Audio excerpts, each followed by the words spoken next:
Un verdadero gusto estar con ustedes nuevamente en nuestro curso de Derecho Penal 2. Vean, un día lunes 13 de octubre del año 2025, en una noche inusual, diríamos en el temas de derecho, una noche atípica, ¿verdad? Tomando en consideración, pues, alguna dificultad que tuve en cuanto al tema de energía eléctrica el día sábado, así que pues ruego su comprensión, ya que no fue una situación que pudiésemos controlar. Sin embargo, pues el día de hoy vamos a poder ponernos al día con el contenido que tenemos en nuestro curso. Hoy tenemos un tema también sumamente interesante en el mundo del derecho penal, como lo son algunos delitos, que es en el caso de delito de lavado de dinero y otros activos, el delito de trata de personas y el delito de discriminación, que en este caso, pues son temas que la universidad ha querido y ha tenido como importantes que todos manejemos y que tengamos claros en cuanto a algunas características que los puede diferenciar de algunos otros tipos penales. Así que, sin más preámbulo, pues hoy voy a tratar de ser un poco más concreto, por respeto también al horario de ustedes, de que muchos de ustedes sin duda pues ya vienen cansados de una jornada de trabajo, de estudio. Entonces voy a tratar de ser un tanto más concreto, sin dejar por un lado la calidad de la clase, ¿verdad? Que eso definitivamente no es negociable. Así que en ese entendido, pues sin más preámbulo, vamos a ingresar al tema de nuestro contenido. Como repito, vamos a abordar tres delitos pues altamente conocidos y que suceden a diario: el delito de lavado de dinero, el delito de trata de personas y el delito de discriminación. Al primero, que es el delito de lavado de dinero y otros activos, pues voy a tratar de darle un poco más de tiempo y realce porque es un tipo penal, maestrandos y maestrandas, que suele cometerse a diario, o bien muchas personas, ignorando algunos supuestos que la norma establecen, pues los podrían cometer. En ese entendido, entonces, tenemos como objetivo toral de clase el conocer los elementos del delito de lavado de dinero u otros activos, los elementos del delito de trata de personas y los elementos del delito de discriminación. Así que empezamos con el primero, ¿verdad? Que es el delito de lavado de dinero y otros activos. En este caso vamos a hablar brevemente algunos conceptos y algunas definiciones que la doctrina nos da sobre este tipo penal, y sobre todo que tenemos que tener claro algunos conceptos, y posteriormente vamos a ingresar a nuestra ley en específico, que es la ley contra el lavado de dinero u otros activos. Así que para quienes tienen la ley, vamos a ir siguiendo las lecturas. Para quienes no la tienen, pueden descargarla, por favor. Ahora es tan sencillo descargar la ley. Es la ley contra el lavado de dinero u otros activos. De preferencia, al final, se recordarán ustedes que les daba un consejo que le pongamos senador con C, porque al buscarla de esa manera, perdón, vamos a poder tener la copia más actualizada de la misma. En ese entendido, entonces, tenemos que tener claro, maestrandos y maestrandas, a qué nos referimos doctrinariamente con el delito de lavado de dinero. Y el delito de lavado de dinero es el proceso a través del cual es encubierto el origen de los fondos generados mediante el ejercicio de algunas actividades ilegales, siendo por supuesto las más comunes, no digo solo ellas sean: el tráfico de drogas o estupefacientes, el contrabando de armas, la corrupción, el fraude, la trata de personas, la prostitución forzada, la extorsión, la piratería, la evasión fiscal y el terrorismo. Pues son las figuras un tanto más conocidas que suelen darse en la práctica. El objetivo del lavado de dinero y de esta operación generalmente se realiza en varios niveles, ¿verdad? Consiste en hacer que los fondos o activos obtenidos a través de actividades ilícitas aparezcan como el fruto de actividades legítimas y que circulen sin problema en el sistema financiero. Esto implica entonces que el lavado de dinero, en síntesis, esa es su operación, que de actividades ilícitas en donde se ha obtenido ciertas cantidades de dinero, se les tenga que dar una apariencia de legítimas y que con esa apariencia entonces ya pueda circular ese dinero de una manera legítima por medio del sistema financiero. ¿Y por qué dentro de este concepto me parece también importante hacer una acotación de que se refiere esta operación a varios niveles? Porque no necesariamente para que exista lavado de dinero tenemos que hablar de cantidades millonarias, que a diario esto suele pasar, por supuesto, pero no necesariamente tenemos que hablar de cantidades millonarias para decir que estamos ante una operación ilegítima que se quiere o se le pretende dar la apariencia de legítima, porque basta con el hecho de que la circulación del dinero sea ilegítimo y que yo quiera aparentar lo legal, lo legítimo como tal, que va a permitir que se transforme o se dé ese lavado de dinero. Entonces, en ese entendido, es que se puede girar este tipo de operaciones a través de varios niveles, hablando de cientos de quetzales, de miles de quetzales o de millones de quetzales. Va a depender realmente el estatus o la posición de la persona y sobre todo la cantidad de dinero que se pretenda lavar. Sin embargo, esa cantidad de eso no depende el tipo penal, tomando en consideración que esto va a grandes niveles, a escasos niveles o a medianos niveles. Un ejemplo de una práctica maestrandos muy común, no digo pues que sea la única, por supuesto que hay muchas más, pero que hemos advertido de su presencia, es que cuando se pretende lavar dinero, esto se hace estableciendo o pretendiendo establecer previamente una empresa legítima. Esa empresa legítima es la fachada, es lo que se le llama la fachada, es lo que nos va a permitir ir y poder darle una apariencia legítima. Con ello, entonces, se inflan las ganancias de esa empresa, esas ganancias diarias, para que ahora, entonces, se pretenda tener un ingreso ilegítimo, por supuesto, pero la apariencia sí es legítima, y entonces ese dinero que ya aparentemente ingresó a la empresa, ya puede ir a los bancos del sistema y estos ser utilizados para diferentes giros comerciales. Ejemplo, pues son las empresas que en este caso no tienen ni siquiera una sola venta, o aunque tengan pocas ventas, se facturan simulando varias ventas para poder entonces justificar que se vendieron determinados bienes y que en la venta, inflando esas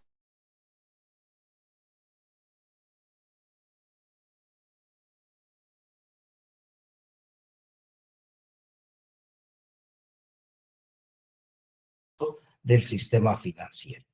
Y de esto, pues, en algún momento yo considero que a alguien de ustedes les ha llamado la atención más de alguna empresa, ¿verdad? Que nos haya llamado la atención.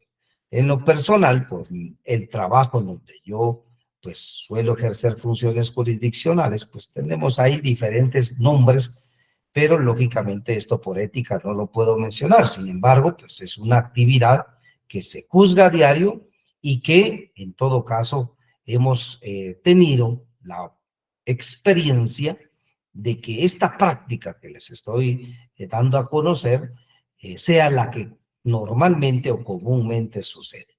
Entonces la compañía mezcla esos ingresos o la empresa mezcla esos ingresos ilegales con los legales para ocultar el origen del dinero sucio. En este caso también la empresa mezcla esos ingresos legítimos y criminales fabricando ganancias, lo que hace imposible definitivamente distinguir entre ellos, o sea, entre lo legítimo y lo ilegítimo. Normalmente esa es una práctica muy recurrente. Dentro de las etapas en este caso, que alguien pretende ingresar por la vía anterior, pero les recuerdo, maestrandos, que se tiene que hacer por medio de las plataformas y direcciones previamente ya indicadas por la universidad. Bueno, continuemos. De acuerdo a la doctrina, las etapas de lavado de dinero son tres específicamente: la colocación, la decantación y la integración. La primera, que es la colocación, o se le conoce también con otro nombre, como es el prelavado. A esta etapa se le conoce porque dentro de la misma lo que se pretende es introducir el dinero en el circuito económico financiero.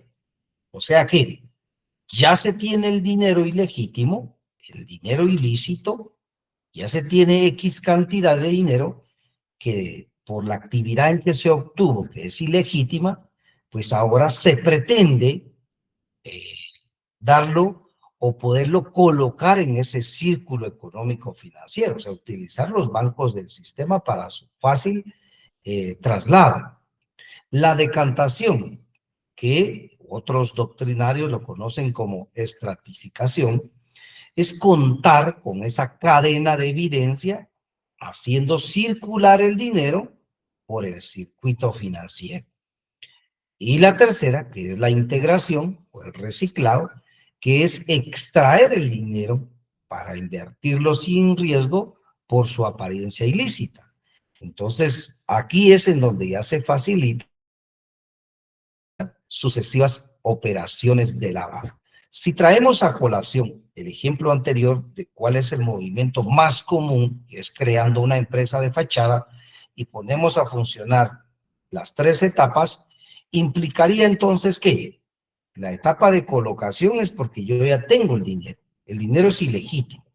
Ahora, en la decantación necesitamos la empresa que infle esas ganancias, y que al inflar esas ganancias, entonces ahí se puede ingresar el dinero que quiero colocar previamente. Al poderlo ya facturar e inflar esas ganancias en efectivo, ahora ya se pueden depositar al banco del sistema. A eso le llamamos ya integración. Y si ya está en el banco del sistema, porque viene de un producto supuestamente legítimo, que son las ganancias del día de una X empresa, entonces ese dinero, al ingresar al banco del sistema, ya se le puede hacer una operación rápida, eficiente, ¿verdad? Puede ir esa operación a diferentes cuentas bancarias o para diferentes destinos, compras o ventas. Entonces, así funcionan las etapas del lavado de dinero de manera doctrinaria. Ahora, maestrandos, entonces nos vamos a ir a lo que la ley determina. Ya teniendo esos conceptos pues, básicos, esos conocimientos básicos, pues vamos ahora a adentrarnos en nuestra ley de la materia, que es la ley contra el lavado de dinero u otros activos. Para los que tienen su ley, para quienes lo tienen de forma física, de manera virtual, vamos a ir haciendo ahí las lecturas, por favor. Me interesa el artículo 1, para que entendamos claramente cuál es el objeto de la ley en la materia. ¿Y cuál es el objeto? Es prevenir, ojo con eso, prevenir, controlar, vigilar y sancionar el lavado de dinero. Pero ahora ya sabemos que es un lavado de dinero. Por supuesto que todos en algún momento teníamos esos conceptos, pero el día de hoy dimos conceptos claros. El lavado de dinero u otros activos procedentes, ojo con eso, procedentes de la comisión de cualquier delito. Entonces, el lavado de dinero tiene que ser procedente de la comisión de cualquier delito, estimados maestrandos y maestrandas, y establece las normas que para ese efecto deberán observar las personas obligadas a que se refiere el artículo 18 de esta ley y las autoridades competentes. Implica entonces, maestrandos, que tenemos que analizar ya de introducción el artículo 18, porque nos vamos a dar cuenta quiénes están obligados a observar este objeto de la ley, o sea, a prevenir, a controlar y vigilar el lavado de dinero. Entonces, el artículo 18 nos indica quiénes son las personas obligadas a controlar, a vigilar que esas actividades económicas que realicen no sean producto de lavado de dinero. Y la número 1 son las entidades sujetas a la vigilancia e inspección de la Superintendencia de Bancos. ¿Cuáles son esas entidades? Pues los propios bancos y los grupos financieros. Entonces, un banco y los grupos financieros están obligados a saber el destino y circulación del dinero que ellos captan. Y en todo caso, están obligados a tener controles, ¿verdad? Tener controles, y también se cuenta con controles automatizados en donde alertan, los mismos sistemas de los bancos alertan una transacción sospechosa. Ustedes en algún momento, uno de ustedes, o la mayoría de ustedes, o todos, han hecho en algún momento una operación bancaria que, de acuerdo a cada banco, según sus controles, si supera determinada cantidad, a ustedes los hacen llenar un formulario. Ese formulario conlleva que se deba de anotar varios requisitos. Entre ellos, le preguntan o le hacen las preguntas de ese formulario de dónde viene esa cantidad de dinero. Pues muy pocas veces me he visto en esa necesidad, pero les comparto una experiencia que tuvimos con mi familia, que es reunir X cantidad de dinero y tuvo que ser trasladada a una cuenta bancaria de uno de nuestros familiares. Pero por la cantidad de dinero que se tuvo que reunir por la familia, pues se estableció que cuando se pretendió retirar, se encontraba la cuenta congelada. Entonces esa fue nuestra sorpresa, porque entonces tuvimos que llegar al banco, ya más o menos teníamos la idea que estaba sucediendo, pero lo que nos requería el banco que para retirar esa cantidad de dinero o trasladarla, que era lo que se quería porque era por una enfermedad de un familiar, se tendría que previamente establecer de dónde venía. Entonces se tuvieron que llenar formularios, acompañar algunos documentos y con ello pues ya se pudo obtener el mismo. Pero ¿qué quiero resaltar de ello? De que los bancos tienen controles y esos controles maestrandos están destinados o están dirigidos a realizar su labor como personas obligadas a controlar y vigilar esa procedencia legítima como producto de lo que esta ley demanda. Entonces, ahí está el fundamento legal en cuanto a que si algún día nos hemos preguntado por qué nos exigen tantas características o más que todo nos exigen requisitos los bancos del sistema en determinados momentos, es como producto del cumplimiento de esta obligación. Número 2, las personas individuales o jurídicas. Recordémonos, las personas individuales son las personas físicas, usted y yo. Las jurídicas son las sociedades anónimas que se dediquen, ojo con eso, que se dediquen al corretaje o a la intermediación en la negociación de valores. ¿Saben ustedes cuál es el corretaje? O sea, ¿recuerdan cuál es el corretaje? Son aquellas personas jurídicas o personas individuales que se dedican a captar a compradores y vendedores de valores y ellos se quedan con un porcentaje de esa negociación o a esos intermediadores, de esa negociación de valores. Entonces, estas personas están obligadas a controlar y a vigilar la circulación de esos valores de los cuales negocian en determinado momento como producto que se quedan con un porcentaje de esa negociación. Número 3, las entidades emisoras y operadoras de tarjetas de crédito. Ellos de la misma manera están obligados, ¿verdad? Están obligados, dice la ley, a establecer y a tener controles sobre cómo están circulando esos valores. Las entidades fuera de plaza, que son las llamadas offshore, ¿verdad? Ustedes han escuchado de ellas, que operan en Guatemala y que se definen como entidades dedicadas a la intermediación financiera, constituidas o registradas bajo las leyes de otro país y que realizan sus actividades principalmente fuera de la jurisdicción de dicho país. Entonces, estas entidades también están obligadas a tener ese control, esa vigilancia. Número 5, las personas individuales o jurídicas que realicen cualesquiera de las siguientes actividades. Aquí sí ya puede venir una persona o jurídica o una persona individual que no necesariamente tenga que ver con captar valores, pero vean lo que en todo caso para las personas individuales o jurídicas en otras operaciones sí les obliga esta ley. Inciso A, las operaciones sistemáticas o sustanciales de canje de cheques, o sea, los que se dedican al canje de cheques.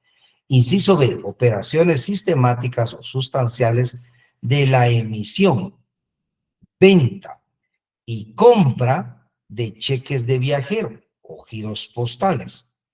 Y número 3, bueno, falta todavía algunos, las transferencias sistemáticas o sustanciales de fondos y o movilización de capitales. Y aquí nos vamos a hacer, o vamos a hacer un pequeño paréntesis. Definitivamente, ¿cuántos de nosotros no hemos realizado en algún momento una transferencia? Todos pienso yo que lo hemos hecho en algún momento. Lo hemos hecho por X o Y necesidad, ¿verdad? De tener que transferir un capital, ya sea porque adquirí un bien, ya sea porque pagué un servicio, ya sea porque pagué una deuda, ya sea porque me pagaron hasta incluso una deuda, o me pagaron un producto, o me pagaron algún servicio, etcétera. Pero en algún momento, maestrandos y maestrandas, todos tuvimos que haber hecho una transferencia. Entonces, estamos obligados a que esas transferencias que se realicen, tengamos esa vigilancia, ese control de quién nos las esté realizando. Porque si nosotros o a nuestra cuenta bancaria llega un capital del cual es producto de actos ilícitos, podemos ser investigados por qué razón, motivo o circunstancia está llegando ese dinero a nuestras cuentas bancarias. Y tendríamos que entregar una explicación del por qué tenemos esas transferencias en nuestras cuentas bancarias o por qué las hemos realizado a determinadas cuentas que están siendo investigadas. Entonces, esto conlleva que se tiene que tener conocimiento estricto de cómo estamos manejando esas transferencias. Así que ojo con eso, porque vean, ahí ingresamos todos. Los factorajes y el arrendamiento financiero se da para esas empresas o sociedades anónimas financieras, la compraventa de divisas y cualquier otra actividad que por la naturaleza de sus operaciones pueda ser utilizada para el lavado de dinero y otros activos como se establezca en el reglamento. Ojo con este inciso G, maestrados, porque aquí viene esta información que también es importantísima. Aquí el legislador dejó abierto un sinnúmero de posibilidades, porque aquí está en aspectos no prácticos, sino eminentemente teóricos, en donde el legislador ha dejado establecido que cualquier otra actividad, ha dicho el legislador, vean, cualquier otra actividad que por la naturaleza de sus operaciones pueda ser utilizada para el lavado de dinero u otros activos. Entonces, muchas personas les ha tocado tener que enfrentar un proceso penal por desconocimiento, hasta incluso en algunas operaciones que han realizado. Y esto más se da, maestrandos y maestrandas, en la compraventa de inmuebles. En esa compraventa de inmuebles existe un riesgo sumamente latente de poder ser vinculado a este tipo penal. ¿Y a qué me refiero? No el tema de la venta o que quiera yo en todo caso satanizar la compraventa de inmuebles, sino que tenemos que estar plenamente preparados porque estamos obligados a conocer de dónde devienen los fondos, por ejemplo, de la persona que está comprando un inmueble que alguien está vendiendo. ¿Por qué razón? Porque el que vende un inmueble debe de cerciorarse que el dinero que va a recibir como producto de esa compraventa no sea producto de un acto ilícito, ¿verdad? Un acto ilícito, porque puede ser que alguien que la esté comprando, ese dinero sea de un acto ilícito. Pero también lo mismo sucede en forma viceversa o contraria, que el que compra, se tiene que cerciorar que ese bien inmueble no sea producto de un acto ilícito.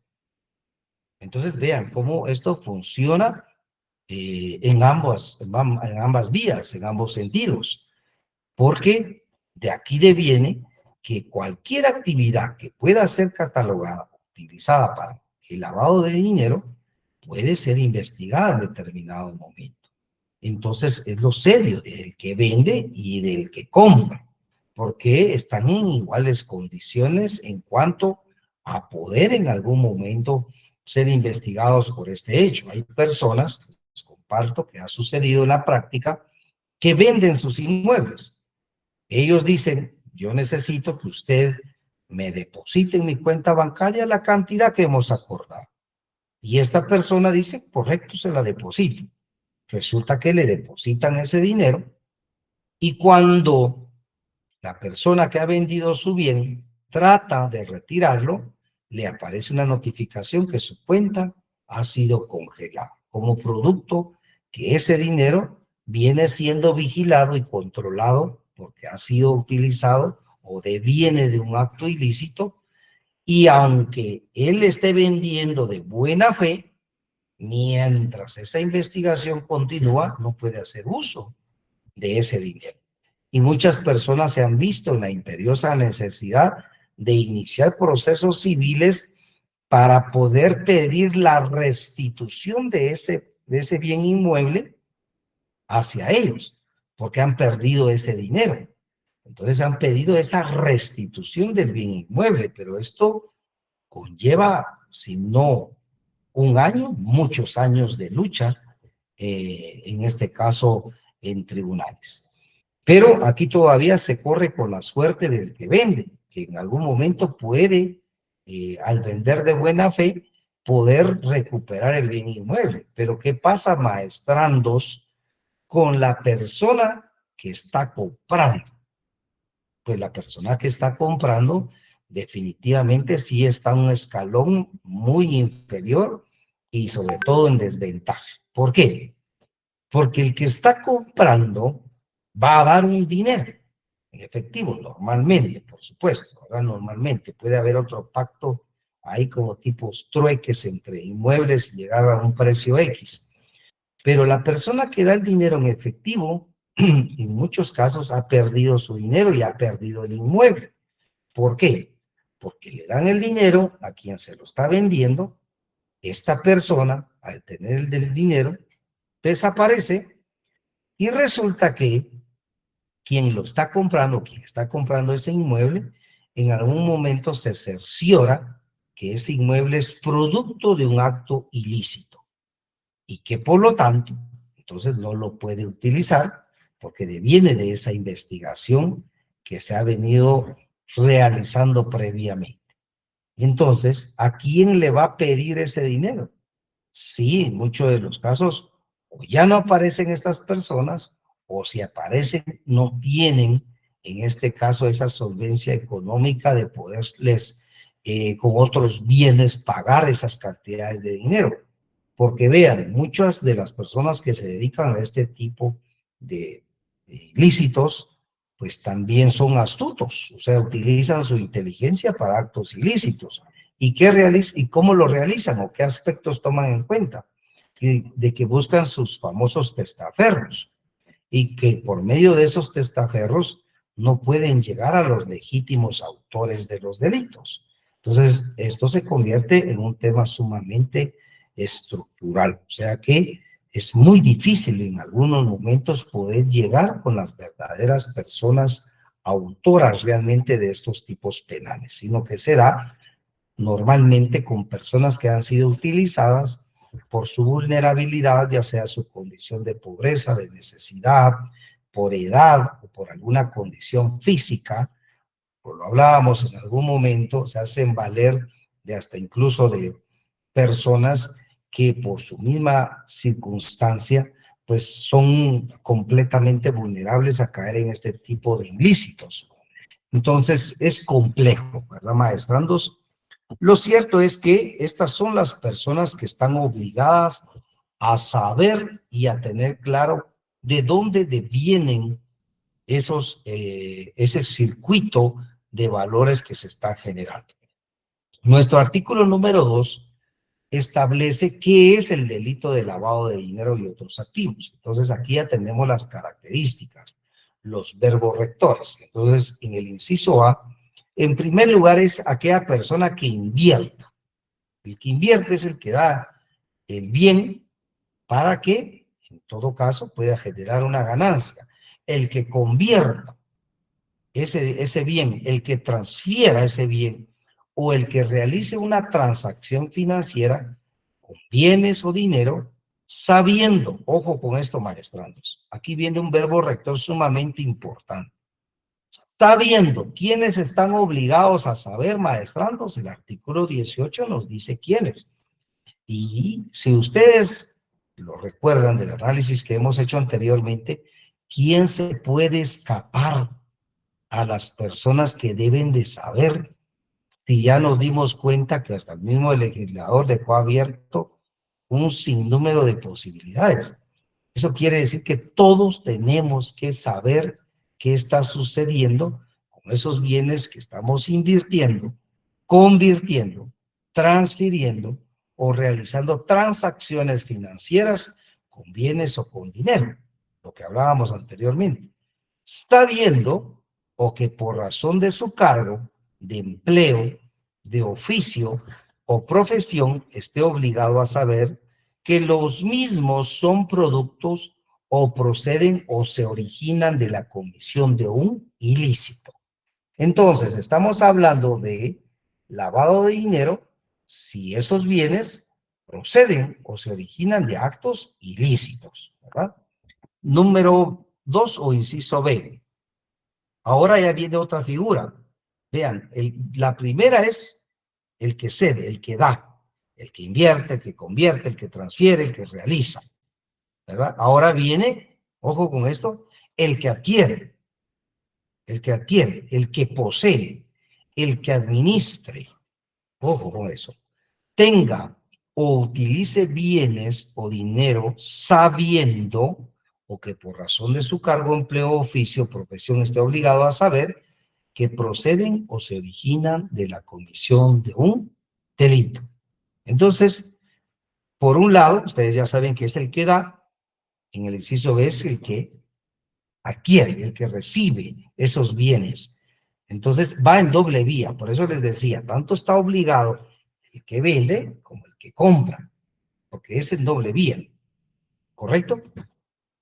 Bueno, asimismo, ¿quién es más? Inciso C, el que oculte, el que impida la determinación de la verdadera naturaleza, el origen, la ubicación, el destino, el movimiento o la propiedad de bienes o dinero o de derechos relativos a tales bienes o dinero, sabiendo o que por razón de su cargo emplee oficio o profesión, esté obligado a saber que los mismos son producto de comisiones de un hecho ilícito. Entonces, la ley nos aclara ¿Cuáles son esos supuestos maestrandos del delito de lavado de dinero? Pregunto hasta este momento, ¿alguien tiene una duda sobre lo que es el delito como tal de lavado de dinero? Por favor, me lo hacen ver. Bueno, si no, continuamos. En este caso, entonces, tenemos ya las personas individuales. ¿Cuáles son las penas para las personas individuales? En primer lugar, la prisión inconmutable que se señala en su artículo número 4. O sea, que quiero que ustedes sigan en su ley respectiva su artículo número 4, que es de 6 a 20 años de prisión la pena para la persona que cometa este hecho ilícito. Que actualmente, maestrando, se aplica el procedimiento especial de aceptación de cargos y que la pena mínima que le impongan a una persona, pensemos que son 6 años, se puede reducir a la mitad, o sea, 3 años es otra cosa. Pero si no exceda la aceptación de cargos, como mínimo van a ser 6 años de prisión inconmutable. Inconmutable implica que no se puede convertir a un pago en dinero, ese tiempo de prisión. Implica que debe de cumplir esos 6 años de prisión. Ahora, el procedimiento especial de aceptación de cargos ya lo convierte en conmutable, porque si se le baja a la mitad esa pena, por aceptación de cargos nos quedarían 3 años, por ende es conmutable, o sea, sí se podría pagar. Vamos a tener una clase solo de aceptación de cargos, maestranos. Entonces, ahorita no se me vayan ustedes a perder con el tema, porque eso lo vamos a explicar en una clase en específico. Y algo que quiero que tomemos en cuenta es que no solo en ello consiste la pena a imponer, sino que la persona a quien se sea encontrada responsable se le da o se le impone una multa igual al valor de los bienes que pretendió lavar. Pensemos que si quiso lavar 1.000.000 de quetzales, ¿cuál sería la sanción en cuanto a la multa? Pues el 1.000.000 de quetzales. No solo tiene que devolver ese dinero, o sea, el 1.000.000 de quetzales que lavó, que los perdió, ahora se le impone una multa de la misma naturaleza. Así sería, si son 100.000, 10.000, 15.000 quetzales. Es el 100% o el mismo valor de los bienes que pretendió lavar. Asimismo, el comiso, la pérdida o destrucción de todos los objetos provenientes de la comisión del delito.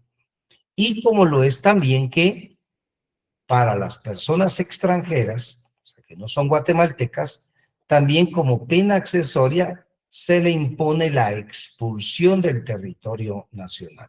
O sea que esta persona, al cumplir su sanción, en ese momento es expulsada del territorio nacional. Y para las personas jurídicas, o sea, las personas que no son físicas, ¿verdad? A estas personas jurídicas se les impone una sanción entre $10.000 y $625.000.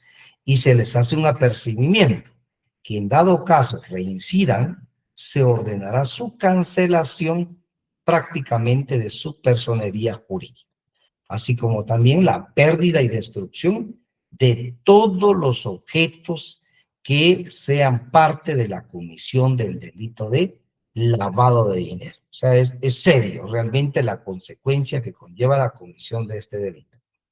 Autonomía del delito maestranos. ¿Qué implica ello?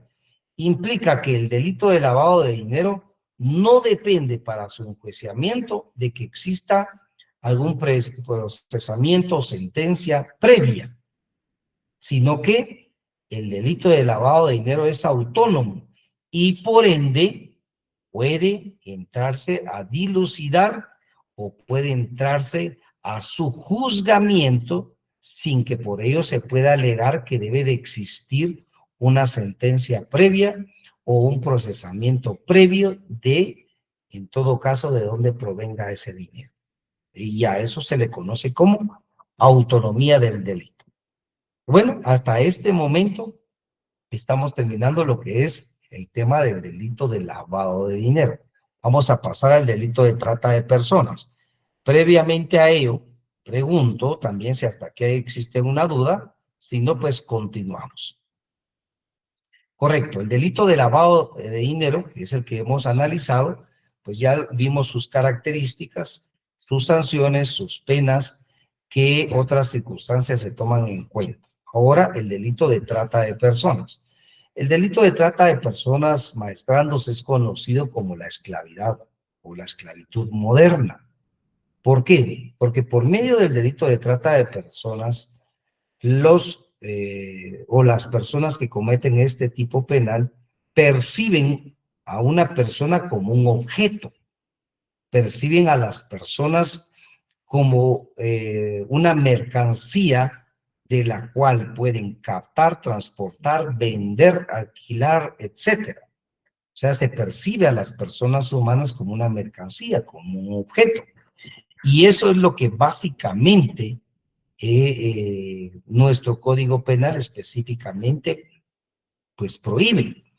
Y se le llama esclavitud moderna porque va en contra de esa dignidad, en contra de la integridad y la libertad de todos los derechos fundamentales del ser humano, ya que conlleva una lesividad hacia esa naturaleza del ser humano. Entonces, la trata de personas es visto por todos los tratantes como, en este caso, como lo indiqué, un objeto del cual se puede vender o terceras personas se pueden beneficiar y que normalmente encuentran un potencial de víctimas en niños, niñas, adolescentes y mujeres. Normalmente en ellos se dan. Sin embargo, maestrandos, pues no podemos descartar a los varones.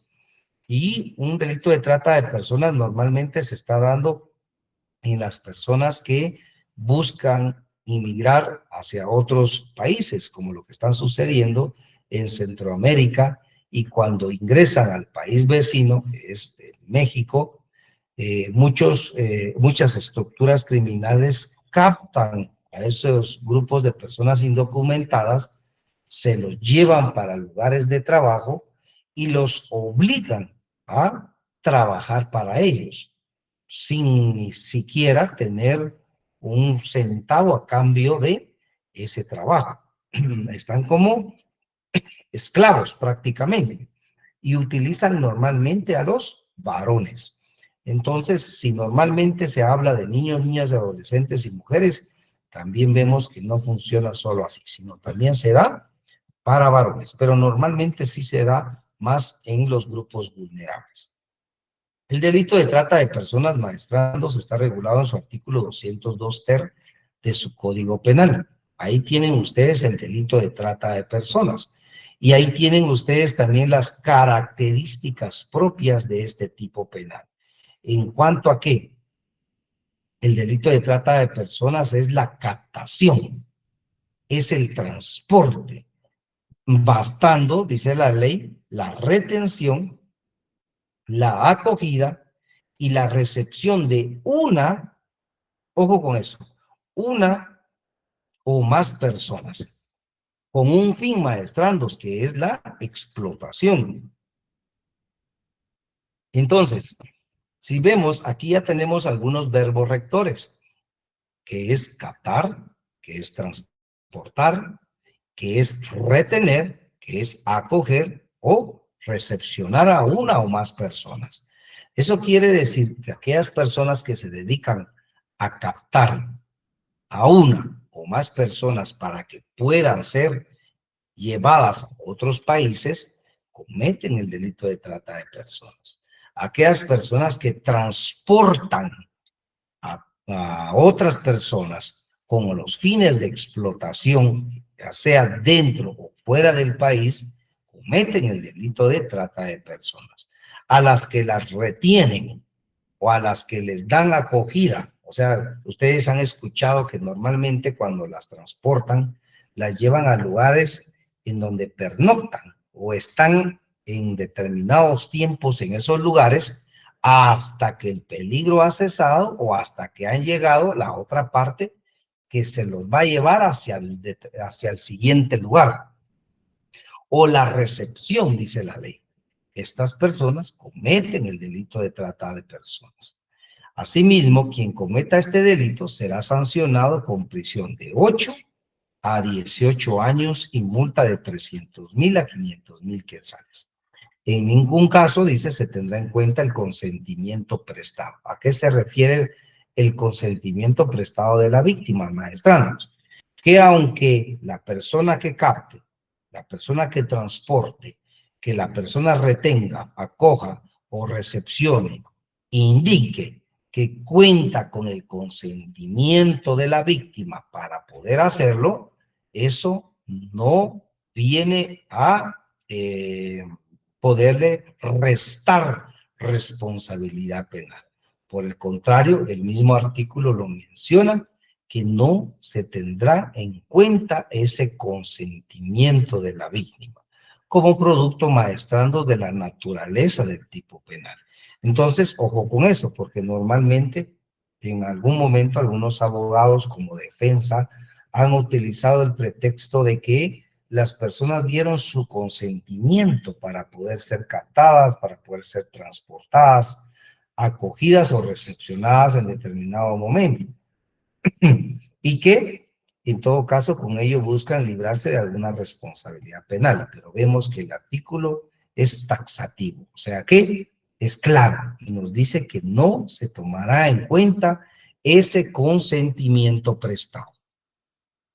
Ahora bien, para los fines del delito de trata de personas, se entenderá como fin de explotación, que es lo que indicaba el párrafo anterior, la prostitución ajena, cualquier otra forma de explotación sexual, los trabajos o servicios forzados, cualquier tipo de explotación laboral, la mendicidad, cualquier forma de esclavitud, la servidumbre, la venta de personas, la extracción y el tráfico de órganos y tejidos humanos, el reclutamiento de personas menores de edad para grupos delictivos organizados, la adopción irregular, el trámite irregular de adopción, la pornografía, el embarazo forzado o el matrimonio forzado o servil. Vean cuántas variantes de explotación existen. Ahí las podemos contar. Son varias, maestrandos, y por eso es interesante analizar este tipo penal, que hasta les comparto que debido a la cantidad de ilícitos que se cometen en contra de muchos seres humanos por este tipo penal, es que se han creado juzgados especializados en trata de personas. Por supuesto, todavía no contamos en toda la República de Guatemala, pero ya hay varios departamentos que ya cuentan con estos órganos especializados, que son los que se encargan estrictamente de poder resolver todas esas acciones que riñen con la integridad y la dignidad del ser humano. Y por último, maestrandos, para ir finalizando, ya es el delito de discriminación. El delito de discriminación es otro tipo penal que sucede muy a diario en nuestro país, por supuesto. No se equipara con el delito de violencia contra la mujer y el delito de extorsión. Sin embargo, sí es un tipo penal que se comete a diario. Y el delito de discriminación está regulado en su artículo 202 bis del Código Penal, en donde nos explica claramente qué es este tipo penal. Pero dentro de sus características, la discriminación implica una distinción, implica una exclusión, implica una restricción o preferencia basado en qué? Basado en género, basado en etnia, basado en idioma, basado en edad, basado en la religión, en situación económica, en la enfermedad, en la discapacidad, en un estado civil. Cuando se perfecciona la discriminación por estado civil, se recordarán ustedes que les di un ejemplo de aquella señorita que buscaba empleo, pero no se lo daban porque estaba embarazada. Y ella, por estar embarazada, pues en este caso, a ella no le permitían el poder estar. Es una condición que ella tiene muy natural, pero es una discriminación como tal, porque se está haciendo una exclusión por su condición personal y que claramente tiene que ver con este tipo penal. Asimismo, cuando, por ejemplo, se les distingue a las personas que no quieren contratar a personas casadas o no quieren contratar a personas solteras. Entonces, ahí podría rayar en una discriminación. O, en este caso, si se prueba que determinadas empresas, negocios o algún tipo de servicio lo que busca es un determinado sexo. O sea, que se hace esa distinción entre hombre y mujer. Podría rayar en un tipo de discriminación por raza o por una circunstancia, como lo que decía en su momento, ella estaba embarazada, que impidiere o dificultare a una persona, grupo de personas o asociaciones el ejercicio de un derecho legalmente establecido, incluyendo el derecho consuetudinario o costumbre de conformidad con la Constitución Política de la República de Guatemala. Al que se desancione por este tipo penal recibirá una prisión de 3 años y multa de 500 a 3,000 quetzales. Y por último, tenemos que saber que las penas para el delito de discriminación se aumentan si se dan estos supuestos. Inciso A, cuando la discriminación sea por raza, por idioma, cultura o étnica. O sea, estamos hablando por idioma, que en este caso, si la discriminación es por el idioma que se habla, se aumentará una tercera parte. Esto quiere decir que si la pena es de 3 años, ¿cuál sería la tercera parte de 3 años? 1 año. Se aumentaría a 4 años. Si es por cultura o étnica. Inciso B, para quien de cualquier forma, cualquier medio difunda o apoye o incite ideas discriminatorias. Inciso C, cuando el hecho sea cometido por funcionario o empleado público en el ejercicio de su cargo. Entonces, sí se puede dar por un funcionario o empleado público, le correspondería también que se aumente una tercera parte. Y, o inciso D, cuando el hecho sea cometido por un particular en la prestación de un servicio público. Ojo con eso, vean, los servicios públicos nos manda entonces a analizarlos porque quien cometa el hecho, ¿verdad? Por un particular en la prestación de un servicio público, la pena se va a aumentar en una tercera parte. Bueno, maestrandos, traté de ser muy concreto, sin embargo, no obstante a ello, pues sí nos llevó un poquito de tiempo, 1 hora aproximadamente, partiendo de que quiero ser respetuoso de su horario de descanso y sobre todo de que ustedes han comprendido esta situación que me sucedió el día sábado. Entonces traté de ser bastante concreto, espero que se haya entendido el contenido sin poder en todo caso poner en algún momento en riesgo la calidad de la clase. Maestranda Indira Prado, por favor, adelante.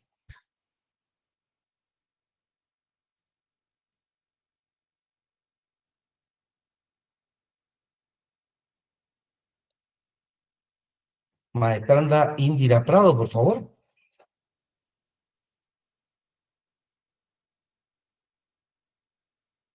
Bueno, me parece que tiene la mano levantada, entonces traté de darle la palabra a ver si no se le activó sin pretender hacerlo.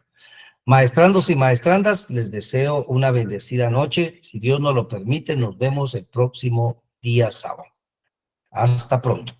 Gracias, doctor. Feliz noche. Gracias. Buenas noches.